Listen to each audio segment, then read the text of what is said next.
আসসালামু আলাইকুম এভরিওয়ান। ৩-৪ দিন আগে ঢাকায় গিয়েছিলাম একটা কাজের জন্য। তো ঢাকা ঢোকার সময় বুড়িগঙ্গার উপর থেকে সুন্দর চাঁদ এবং আমাদের বরিশালের ঐতিহ্যবাহী লঞ্চ দেখে খুবই ভালো লেগেছিল। আসলে এখন আর লঞ্চে চড়া হয় না। যাই হোক, পরের দিন সকাল সকাল আমাদের কাজের জন্য বের হয়ে গিয়েছিলাম। তো কাজ সেরে আমরা দুপুরে লাঞ্চ করার জন্য চলে গিয়েছিলাম স্টার প্যালেস। এটা হচ্ছে ইস্টার্ন মল্লিকার পাশে স্টার হোটেল যেটা আর কি।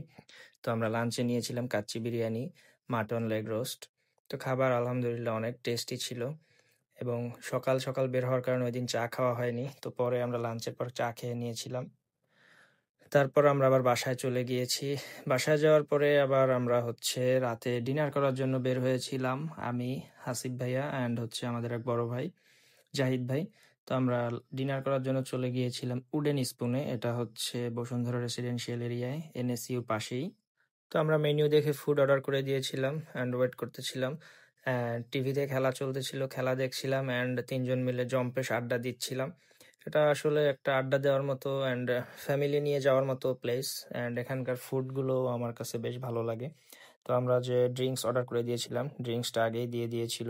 আর আমার কাজিন সে ক্যামেরা দেখলেই খুব লজ্জা পায় অ্যান্ড আমি যখনই দেখি খালি শুধু সে ফোন চাপে আর ফোন চাপে। ফোনে যে এত কি করে আমি বলতে পারি না। তো দেখতে দেখতে আমাদের ফুডও চলে এসেছিল। আমরা steamed rice, steam fish and garlic prawn and হচ্ছে মাসালা প্রন অর্ডার করেছিলাম। তো খাবার আমাদের কাছে বেশ ভালোই লেগেছে, তবে মাসালা প্রনটা অনেক বেশি ঝাল ছিল। যেটা খাওয়ার পরে আসলে চোখ মুখ নাক দিয়ে আমার বলতে গেলে পানি ঝরা শুরু করেছিল। তো খাবার পরে আমরা হচ্ছে ডেজার্ট অর্ডার করে দিয়েছিলাম। এই যে আমাদের ডেজার্টগুলো সার্ভ করে দিয়েছিল। ডেজার্টগুলো অনেক টেস্টি ছিল। তো আজকের মতো এ পর্যন্ত। দেখা হবে অন্য কোনো ভিডিওতে। ভালো থাকবেন। আসসালামু আলাইকুম।